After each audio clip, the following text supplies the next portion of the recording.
या बातमीपत्राचे प्रायोजक आहेत मोबाईल कॅफे, एक मल्टीब्रँड शोरूम। आमचा पत्ता सिन्नर बस स्थानक, गाळा नंबर 1314, महात्मा फुले पुतळ्या शेजारी, नामको बँकेसमोर, सिन्नर, नाशिक।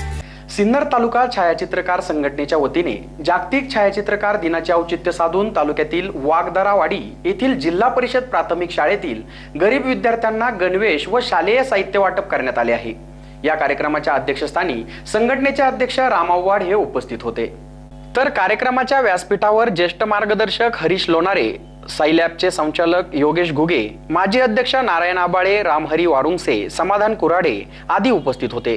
तालुक्यातील वाघदरावाडी येथे पोहोचण्यासाठी वाहनांना रस्ताच नसल्याने छायाचित्रकारांनी सुमारे 2 किलोमीटर चालत जाऊन या ठिकाणी उपक्रम घेतल्याने सर्वच स्तरातून त्यांचे कौतुक होत आहे। या कार्यक्रमाचे प्रास्ताविक योगेश घुगे यांनी करत छायाचित्रकार संघटनेच्या उपक्रमांबाबत माहिती दिली। तर उपस्थित मान्यवरांच्या हस्ते शाळेतील विद्यार्थ्यांना गणवेश व शालेय साहित्याचे वाटप करण्यात आले। तसेच येथील विद्यार्थ्यांना अल्पोपहार देण्यात आला। सदरील कार्यक्रमाचे सूत्रसंचालन मुख्याध्यापक विठ्ठल पवार यांनी केले, तर आभार लक्ष्मण मेंगाळ यांनी मानले। या कार्यक्रमास छायाचित्रकार संघटनेचे सचिन बोरसे, भानुदास बैरागी, सुनील गोसावी, सुदर्शन शेलार, तानाजी सातपुते, दशरथ देसाई, सूर्यभान भिसे, विजय सांगळे, राजू जाधव, सुदाम काकड, प्रवीण देशमुख, मनोज वाजे आदींसह छायाचित्रकार, विद्यार्थी व ग्रामस्थ उपस्थित होते। SN न्यूज साठी नारायण आबाळे। या वाघदरी गावचे ग्रामस्थ, आज तुमच्यासाठी हा विशेष दिवस आहे। आज जागतिक छायाचित्रकार दिन 19 ऑगस्ट हा पूर्ण जगभरात जागतिक छायाचित्रकार दिन 19 ऑगस्ट पूर्ण जगभरात साजरा केला जातो। आणि त्यात विशेष म्हणजे आमची सिन्नर तालुका छायाचित्रकार संघटना मागील जवळपास 17 वर्षापासून हा दिन अतिशय उत्साहाने आणि समाधानाने साजरा करत आलेली आहे। दरवर्षी आम्ही असे नवीन उपक्रम करत असतो। मागच्या वर्षी 2 वर्षापूर्वी साधारणतः आम्ही आपल्या खालीच एक चापडगावच्या बाजूने कळम खडकाची वाडी म्हणून एक छोटीशी अशीच एक वाडी आहे, तर त्या वाडीचं आम्ही निवड केली होती।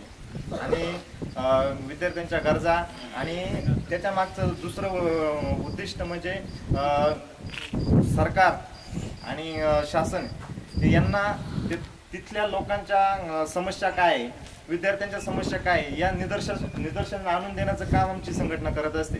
सिन्नर तालुका छायाचित्रकार संघटनेच्या माध्यमातून आम्ही 2 वर्षापूर्वी तिथे कार्यक्रम घेतला आणि तुमच्यासाठी सांगतो ती शाळा आज डिजिटल आयुष्य शाळा झालेली आहे। तर ती शाळेला आयुष्य भेटला मागच्या हप्त्यात 15 वर्षापूर्वी आणि डिजिटल शाळा झालेली आहे। तर 2 वर्षापूर्वी तिथे काहीच नव्हतं, म्हणजे ती पूर्ण आम्ही अशी निदर्शनात आणून दिली। आणि आमचे फोटोग्राफर मित्र म्हणजे जवळपास एक 3रा डोळा म्हटलं तरी चालेल शासनाचा, ते निदर्शनात आणून देण्याचे काम करतात। प्रेसच्या माध्यमातून याच्या माध्यमातून आम्ही ते लोकांच्या निदर्शनात आणून दिले त्या शाळेच्या हाल अपेष्टा। आणि आज ती डिजिटल झालेली, पूर्णतः 100% डिजिटल आयुष्य शाळा झालेली।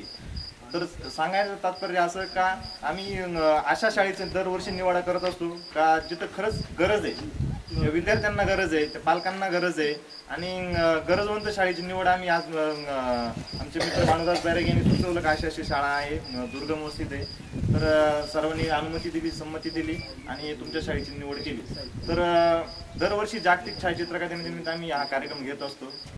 आणि तुमच्या भाग्याचा मी थोडासा उदोग करतो की तुम्ही अशा सुंदर अशा परिसरामध्ये इतर मुलांना शिकवण्याचं काम। आता मला ग्रामस्थांना एक प्रश्न विचारायचा आहे, ही जे इथे छोटी मुलं बसलेली आहेत यापैकी तुमची घरी कोणी राहिलेली आहे का जे येत नाही शाळेमध्ये किंवा शाळेत यायचीच बंद झालेली आहे?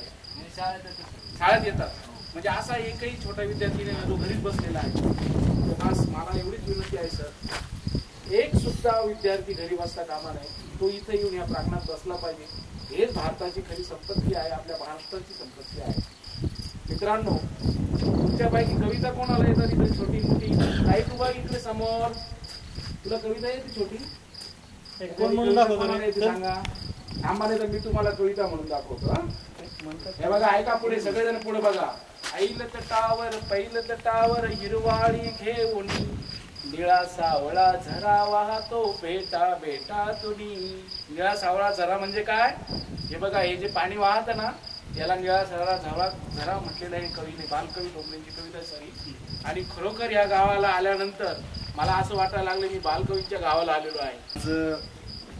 आमचा जागतिक छायाचित्रकार दिन या निमित्ताने आम्ही दरवर्षी कुठे ना कुठे कार्यक्रम घेत असतो। आताच आमच्या मित्रांनी सांगितल्याप्रमाणे आम्ही आतापर्यंत माहिती त्यांनी दिलेल्याच आहे तुम्हाला.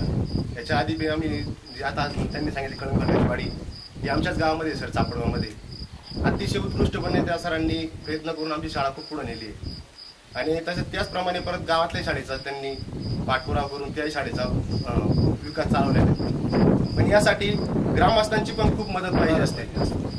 जसं सहकार्य शिक्षक लोक करतात तसंच ग्रामस्थांनी केलं पाहिजे तरच या सगळ्या गोष्टींना पाठबळ मिळतं आणि शाळेला कुठंतरी विकास करण्याची चालना मिळते. सर आता एक 8-10 दिवसापूर्वी माझ्याकडे आता शूटिंगचं काम चालू होतं आणि इथे या बंधारा झालेला आहे. त्या बंधाऱ्यात मी शूटिंग काढण्यासाठी आलो होतो. तर आल्यावरती इथं असंच ग्रामस्थ होते. मी बघितली शाळा त्या दिवशी बंद होती. मी सुट्टीच्या दिवशी आलो होतो तर बघितलं आणि मी इथं बघितलं एकदम एवढ्या निसर्गरम्य वातावरणात ही शाळा आहे. इथं विद्यार्थी संख्या किती आहे, काय आहे, कसं आहे आणि अशा शाळेवरती आम्हाला भेट देण्यासाठी आम्ही निवड करीत असतो प्रत्येक वेळेस. तर बघितलं इथं सर्व आदिवासी मुलं आहे आणि आदिवासी मुलं असल्यामुळे मग इथं भेट द्यायची वेळेस ठरवलं. तर आमचे अन्न मास्तर शिक्षक आहे शाळेत तुम्हाला माहिती, त्यांना मी त्यांच्याशी संपर्क साधला, तुमचा नंबर घेतला, तुम्हाला कॉन्टॅक्ट केला आणि त्या माध्यमातून म्हटलं या शाळेला भेट द्यायची. तर हा उपक्रम आमचा दरवर्षी चालूच असतो. पण ह्या वर्षी एवढ्या निसर्गरम्य वातावरणात आमचं एक मनोगत व्यक्त करण्यासाठी आम्हाला एक उत्स्फूर्त भेटते, इथं पाहायला भेटतो आणि त्या दृष्टीने आम्ही इथं या शाळा निवडलेली आहे. आज तुमच्या विद्यार्थ्यांसाठी आम्ही जे काय भेट आणलेली आहे ते तुम्ही स्वीकार करून आणि आमची संघटना ही अशी तुमचं पाठबळ कायमच असेल. तुम्हाला आमच्या संघटनेच्या माध्यमातून म्हणा दुसरं काय असेल तर आम्ही तिथं पण प्रयत्न करतो तुम्हाला निश्चितपणे.